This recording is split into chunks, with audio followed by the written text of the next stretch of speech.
Ok. Bien, vamos entonces a continuar con la segunda parte de esta sesión.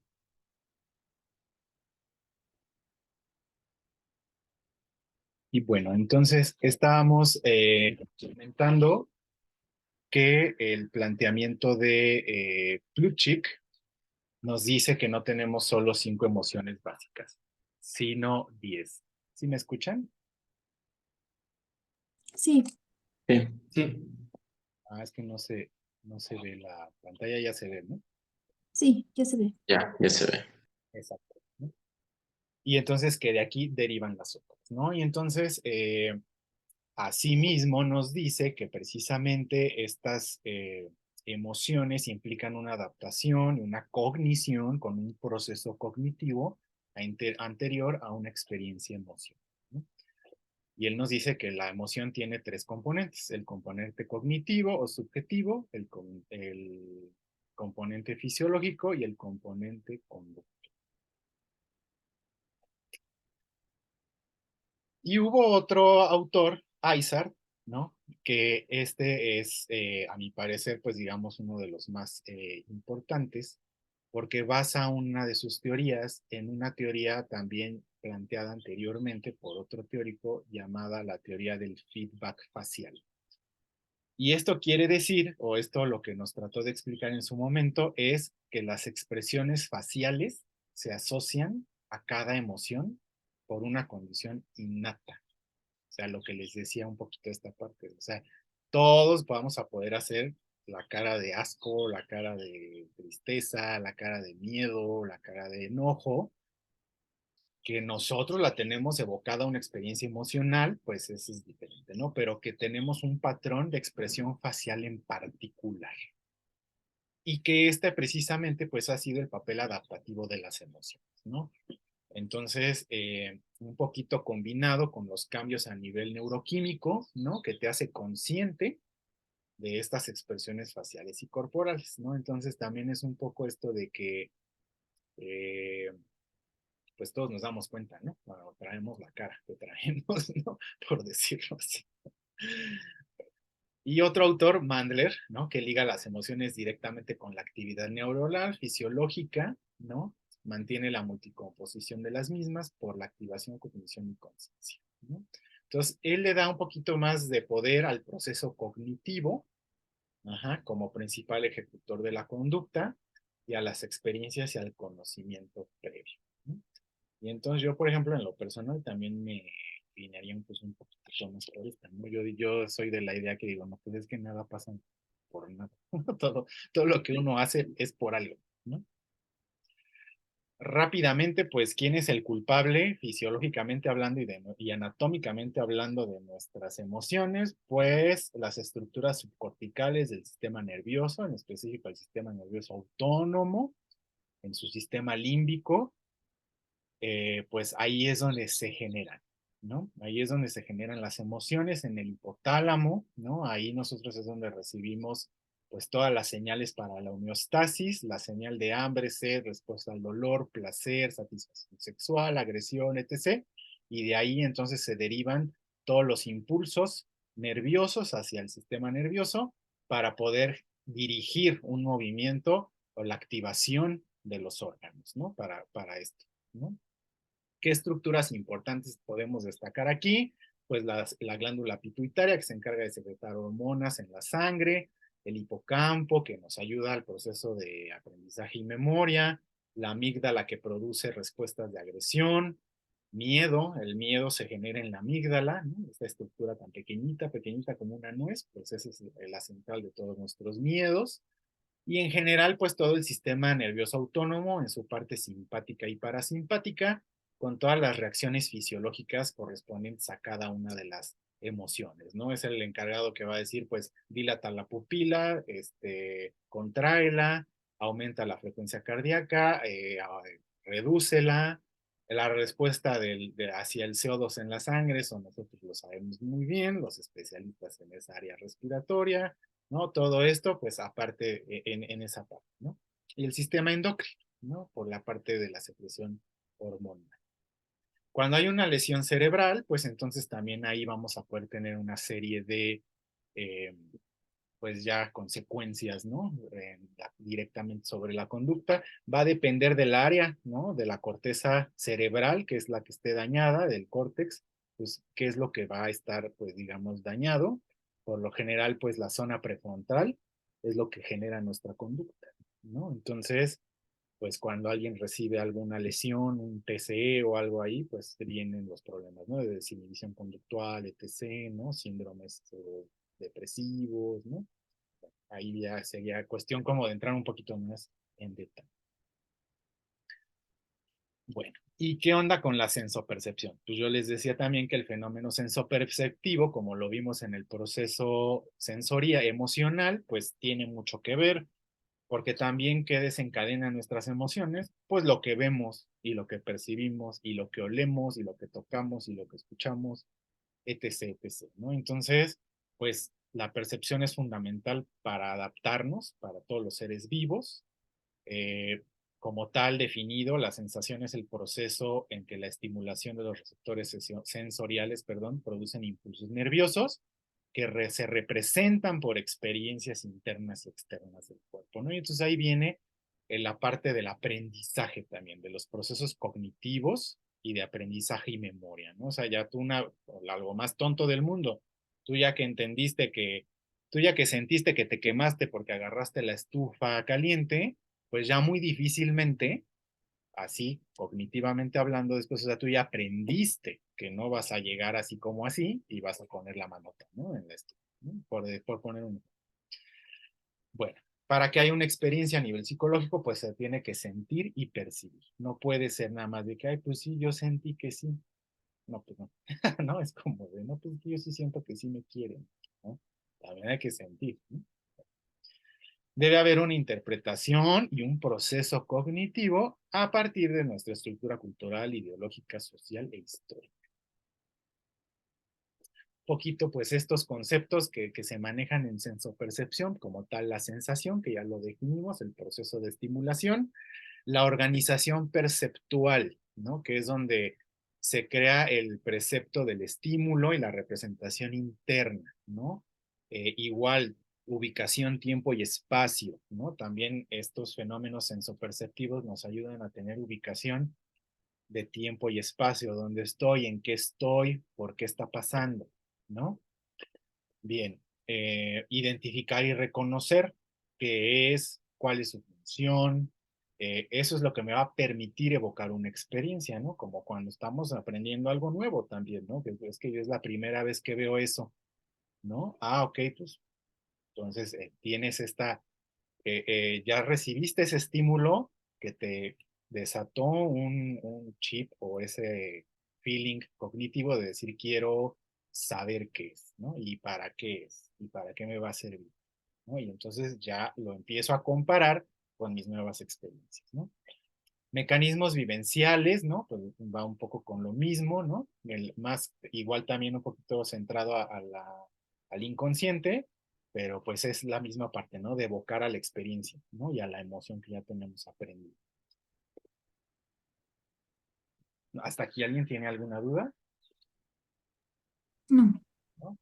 Ya casi termino. Y pues en esta misma parte del fenómeno sensoperceptivo surge este concepto de la psicofísica, ¿no? Entonces suena así como muy, pues digamos, como holístico, ¿no? Así como, pero no, pues sí existe. Psicofísica, que es el estudio de las relaciones del continuo físico y el espacio, propiamente para explicar la relación entre la actividad del encéfalo y el fenómeno de la sensación, así como las reacciones cuantitativas entre los estímulos del entorno y la sensación, o sea, qué produce eso en la psique, ¿no? Y les pongo, por ejemplo, pues un ejemplo, ¿no? O sea, yo puedo estar acostumbrado a trabajar todos los días con el sonido de un martillo, tas, tas, tas, tas, tas, que va a llegar un momento en el que, ¿qué?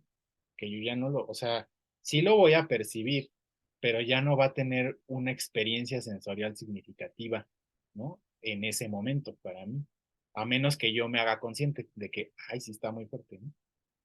Pero a lo mejor llega Luis, que no está acostumbrado a estar en mi oficina, y entonces está oyendo el martillazo y me va a decir, oiga, bájele, ¿no? Oiga, está muy fuerte, ¿no? Oiga, ¿qué onda con su música, ¿no? O sea, lo que sea, ¿no?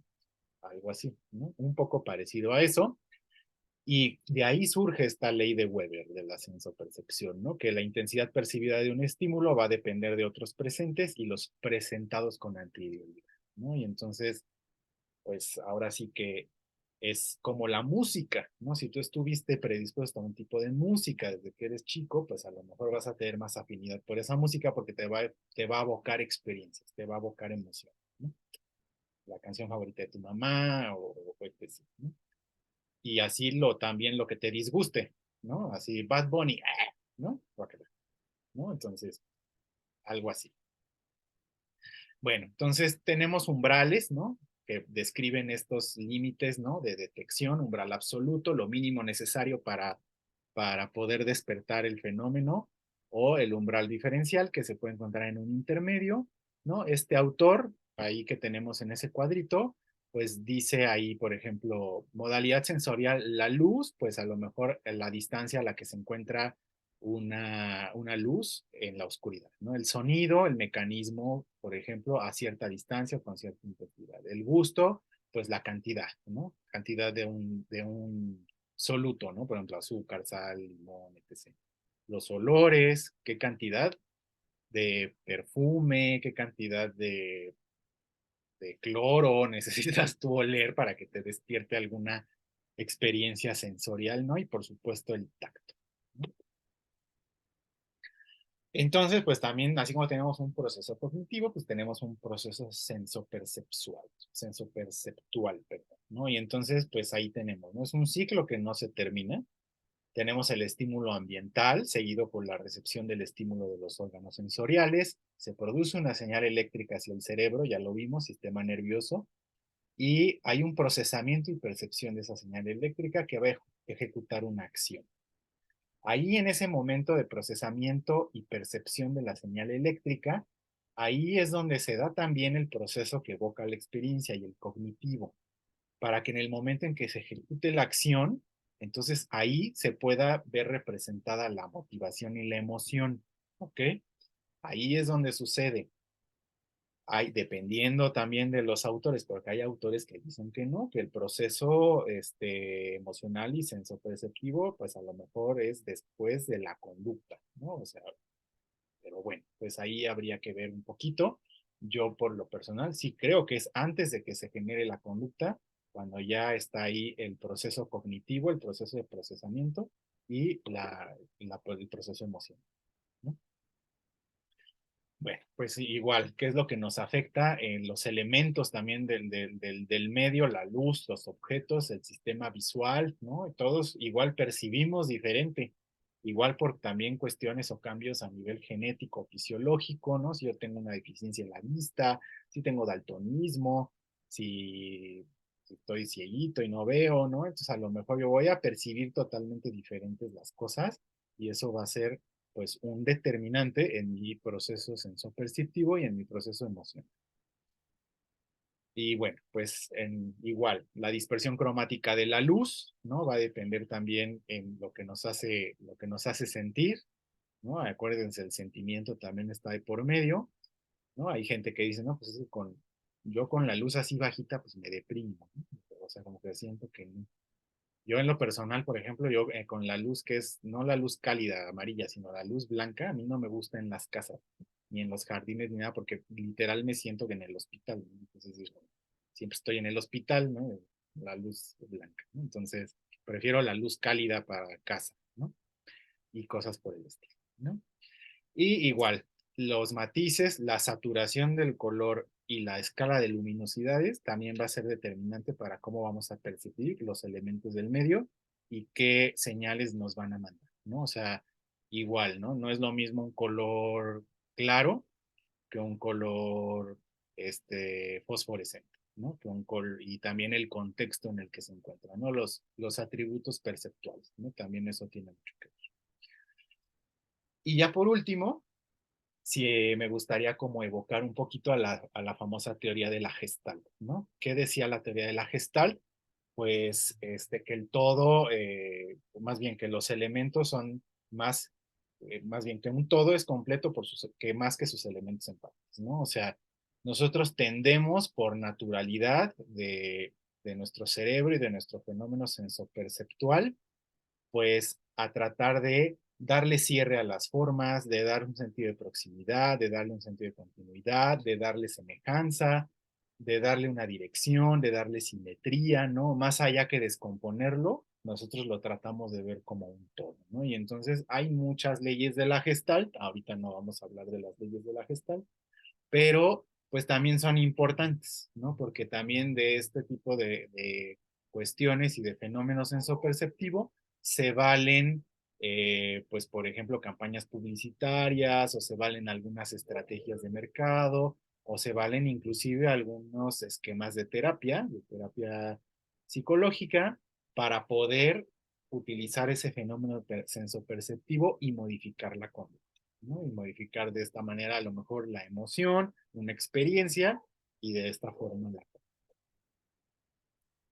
Bien, pues como conclusión les puedo decir que pues las emociones son indispensables para la función social, cognitiva y de adaptación constante. Las teorías de la motivación y emoción convergen en diversos puntos para explicar mecanismos específicos, fisiológicos, cognitivos y conductuales. Comprender la psicología de la motivación, la emoción y la sensopercepción es crucial para, ahí se me fue un error, es para ofrecer una intervención integral a los individuos y a las sociedades, identificar los mecanismos alterados en los procesos motivacionales y emocionales permite plantear estrategias terapéuticas específicas, y la teoría de la emoción y motivación cumple un papel importante en el aprendizaje y la memoria. También se cursó otra materia de aprendizaje y memoria, donde es otro enfoque también de teorías de aprendizaje, pero que converge también en muchas partes de estas cuestiones motivacionales, emocionales y sensoriales, y de sensor perceptivo. Muy bien. Estas son las fuentes que se consultaron. Con muchísimo gusto, si tienen dudas o si quieren comentar alguna, con muchísimo gusto se las comparto. También algunas otras. Y pues eso sería todo por mi parte en este momento. Me gustaría a lo mejor escuchar alguna de sus opiniones o algo que quisieran compartirme y compartir con los otros que están aquí. O si quieren comentar algo, compartir alguna experiencia.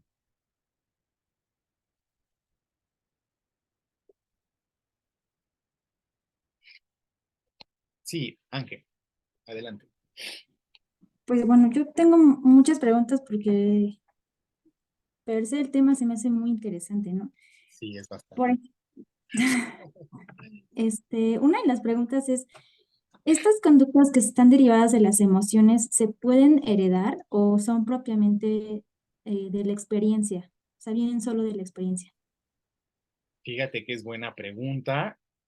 Yo creo, no te puedo decir al 100% si sí se heredan o no se heredan. O sea, lo que yo he leído y lo que he revisado y lo que he investigado es, todas parten de las emociones básicas, ¿no? Y entonces, pero a lo que esté predispuesto, ¿no? Un ser humano, un individuo, pues también puede tener que ver con la parte genética. Sí pudiera haber una predisposición genética, a lo mejor, a que hubiera alguna conducta, pero todas son derivadas de estas emociones y obviamente pues cómo se van construyendo las experiencias a raíz de estas emociones, ¿no? O sea, como tal, así que digan, no, es que si la madre era súper agresiva, el bebé también va a ser súper agresivo, pues a lo mejor no, ¿no? A lo mejor, quién sabe, o sea, ahí ya puede haber otra cosa, ¿no? A lo mejor la madre era agresiva y porque vivió en un contexto de infancia, pues violento o así, y a lo mejor ahora, pues, el bebé no, ¿no? Si la mamá le enseña violencia al bebé, que eso sí está comprobado, que eso sí está perfectamente comprobado, que cuando uno crece en ambientes de violencia y de agresividad, claro que lo aprende, o sea, algo aprendes, sí lo aprendes, ¿no? Ahí ya entra, yo creo que mucho la parte de la propia pericia, ¿no? La propia malicia. Pero eso es bien importante, bueno, es bien interesante esa película que les dije. Bueno, tú que no la has visto, no te la cuento, pero tú ves a la mamá y dices, pues la mamá al revés, ¿no? Así la mamá, pues es una buena mamá, ¿no? Se equivoca como todas las mamás, pero, ¿no? Y el niño cómo se comporta, ¿no? Entonces ahí fíjate, eso sí, esa película sí te pone a pensar, ¿se hereda o se genera, ¿no? Luego también se me hizo muy interesante esto que nos enseñaba del proceso sensoperceptual. Si ser conscientes de las emociones, si somos conscientes de las emociones que evocan a la experiencia, podríamos resignificar, ¿cierto? Como para, bueno, Sí, exacto. Pues de hecho, digo, yo no soy todavía, no estoy graduado, yo no puedo dar ningún tipo de terapia ni ningún tipo de consejo válido en este punto, pero claro, o sea, es resignificar la experiencia, ¿no? O sea, que se habla muy mucho de que, ay, no, sí, pues como lo que te dicen, ¿no? De cuando es la depresión y toda esta parte, no, pues échale ganas, ¿no? Pues es que eso no te sirve, o sea, a lo mejor a la persona no le sirve que le digas que le eches ganas porque él necesita darle otro significado a su emoción, necesita entender por qué está teniendo esa emoción. Y ya la parte conductual, ¿no? Que hay conductas que preceden a la emoción, pues ahí es donde los terapeutas intervienen para hacer una intervención de cambio conductual. ¿No? y ya para terminar con mi participación, Adelante, adelante, es adelante. que sí, me gusta mucho. Creo que, o sea, resumiendo todo lo que nos enseñó, creo que identificar, bueno, más bien gestionar nuestros sentimientos nos puede ayudar a identificar esa emoción, o sea, una de esas emociones básicas, y así podemos como, pues, plantearnos la conducta, la acción, y adaptarnos y de esa manera satisfacer esa necesidad, ya sea biológica, social o cultural o X, ¿no? Claro. Y ya, me gusta mucho que aprender, me gusta mucho que las personas nos enseñen lo que están aprendiendo. No, al contrario, gracias a ustedes por permitírmelo. Chicos, ¿alguien quiere comentar algo? Sí, Diego. Bueno, yo solo mencionar esta parte del primer tema que mencionó Angélica, y que comentaban, yo creo que si alguien al momento de nacer trae ciertas emociones de la madre y el padre, pero con el tiempo y con su desarrollo a lo largo de la familia, con la interacción con diferentes círculos sociales, va adaptando pues nuevas emociones, nuevos caracteres, no sé, va siendo diferente y va tornándose diferente.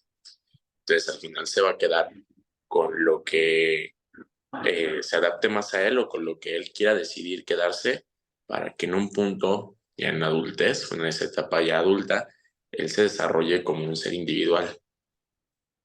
Claro, por supuesto, por eso se comenta, bueno, y no solo en esta parte, ¿no? Nosotros lo estudiamos también en otras áreas, el entorno social y cultural, ¿no? O sea, es determinante, ¿no?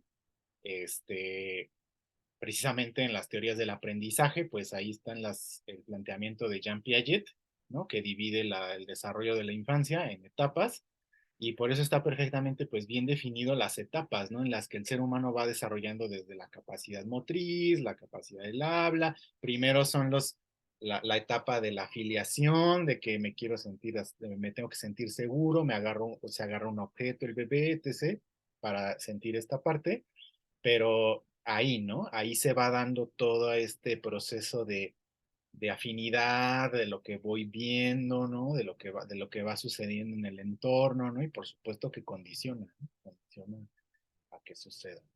Sí, Ángel, Sí, se dice que los primeros 7 años de vida son eh, cruciales. cruciales y es donde la conducta motivada debe estar perfectamente guiada, porque eso les resuelve Claro. En una materia nos muchísimo, creo dejaron, que yo todas perdón, creo que te trabaste y pensé que habías dejado de hablar, ¿no? Adelante, adelante. ¿Ya? Ok. En una materia una vez nos dejaron un ejercicio de poder hacer un niño que no había ido al preescolar.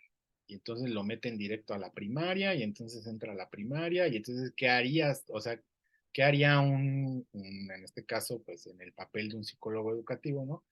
¿Qué haría, ¿no? Para poderle ayudar a esas carencias que seguro el niño va a tener, ¿no? Porque a lo mejor, pues, ¿qué tal que sí le enseñaron a escribir en su carta, ¿no? Pero hay otras cosas que no le enseñaron, ¿no? Entonces, de ahí se desencadenan muchos procesos de emociones, ¿no? Y de motivación también del niño. Así es. ¿Alguien quiere comentar algo más? Bueno, Sí, gracias.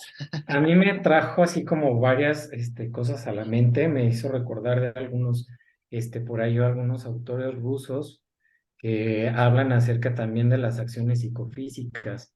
Bien lo planteaba por ahí Mikhail Chekhov, Stanislavski, Nebel, que todas estas acciones psicofísicas no se pueden separar. Toda una acción física corresponde a una acción interna. En este caso, bueno, si vamos como un poco a la etimología de la palabra emoción, pues bueno, nos da como su significancia, pues, de esta palabra o el significado de esta palabra, en que es una dirección, motore es el movimiento, temblor de. Entonces, pues bueno, pues todo humano es motivado por algo adentro, ¿no? Que es que se gesta que se gesta dentro de él. Y pues bueno, hace como todo un engrane, ¿no? Con toda esta memoria sensorial, toda esta memoria, emotiva, porque de alguna manera, pues todo el cuerpo ya lo tiene registrado, como bien lo comentaba y bien lo planteaba en un principio. El cuerpo tiene como planteado, digo, como registrado todas estas emociones, entonces a cada emoción corresponde una reacción física, pero también también está como la contraparte que estos mismos autores decían, o bueno, estos mismos autores plantean los que ya mencioné, que aunque tú tengas una emoción, muchas veces no va a corresponder con la acción física externa. Es decir, que por ejemplo yo puedo estar aquí y mi cuerpo puede estar presente, pero mi interior está, tengo que ir al baño, tengo que apagar la luz, y toda esta suma de emociones, porque de alguna manera se traduce en una emoción, pues va a resultar en algo físico. Cosa que, bueno, por ejemplo, Flora Davis, en su teoría del lenguaje no verbal, pues lo plantea de una manera como sumamente maravillosa, ¿no? Que desmenuza como cada microacción del cuerpo humano y que si uno es capaz de leer como esas microacciones, pues nos vamos a dar cuenta realmente de lo que corresponde interno al ser humano. Claro, no, pues excelente y gracias por tu aportación, Luis. No, por supuesto, un poquito lo que decías bueno, lo que decía de la teoría de la congruencia, ¿no? Cuando de pronto no eres congruente con lo que estás haciendo, con lo que está pasando, ¿no? Con lo que está mostrando. Y no tiene que ver con congruencia ya sé que no tengo que tirar la basura. O sea, tiene que ver con esa expresión conductual, emocional, ¿no? Entonces, sí, claro, y pues el lenguaje no verbal, ¿no? Lo que les decía, pues es que no, sí, no todos podemos decir que no podemos ocultar nuestra cara, pero pues es que no se puede, ¿no? O sea, todos tenemos que estar demostrando en todo momento, pues, qué está pasando, ¿no? ¿Qué estamos sintiendo, ¿no? Y una parte importante a destacar el tema del sentimiento, ¿no? Por allá se comentaba también que la emoción debe tener sentimiento.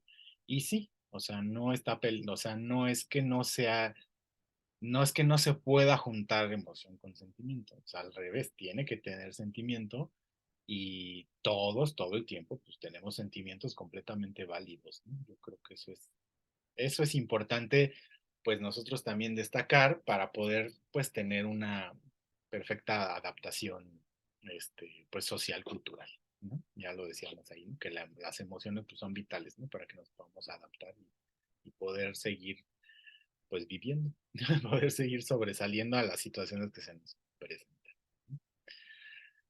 Pues, Incluso, sí, perdón, no, adelante. incluso también por ahí hay un caso documentado de una niña que la dieron como en experimento, no me acuerdo cómo se llama, bueno, esta niña que fue un experimento que la aislaron como tal de la mamá, o sea, la dieron a unos psicólogos y para ver cómo psicólogos, psiquiatras, para ver cómo respondía ante ciertos estímulos, pero, o sea, la niña creció y no sabía hablar, o sea, no sabía comunicarse y tampoco tenía como mucha idea de lo que eran las emociones, como que Claro, estaba sumamente desasociada de lo que era, pues, como claro, la realidad, ¿no? Porque estuvo como en pues, como encerrada, pues, claro, precisamente para ver este experimento. Bueno, ya después ya la dejaron como libre y ya la criaron, pero tiempo después le preguntaron y era una cosa como tremendamente difícil para ella porque no sabía qué era lo que estaba pasando adentro de claro. ella, o sea, qué era lo que internamente no sabía hacia dónde iba. Claro, por supuesto, porque no, o sea, no entendía su emoción, o sea, pues, ¿qué me está pasando, no? Un poco como el Tarzán, ¿no? Y todo esto de los niños ferales, ¿no? Si han leído de los niños ferales, si no, lean un poquito de los niños ferales, los que han encontrado, ¿no? Que creo que hace poco encontraron unos. De hecho lo oí en un podcast. Y pues es eso, ¿no? Precisamente, o sea, pues sí, pero, y aparte a lo mejor tal vez muy difícilmente ya se va a poder adaptar al 100% también, o sea, tráelo ahora a esta tecnología, por ejemplo, y pues ahora ya no, a lo mejor ya no se va a poder adaptar, o sea, sí se va a adaptar, pero ya, a lo mejor ya no se va a poder adaptar al 100%. Y al principio hablábamos un poco de la expectativa de conducta, ¿no? Pero ¿cuál va a ser tu expectativa de conducta? ¿No? Con ese individuo, ¿no? Con esa persona o ese sujeto, ¿no? Entonces ahí está padre, ¿no? Así como que analizarlo y verlo, ¿no? Sí. Bueno, pues yo les agradezco su tiempo y pues no me queda más que gracias. Espero que les haya gustado y pues, con mucho gusto podemos seguir debatiendo al respecto.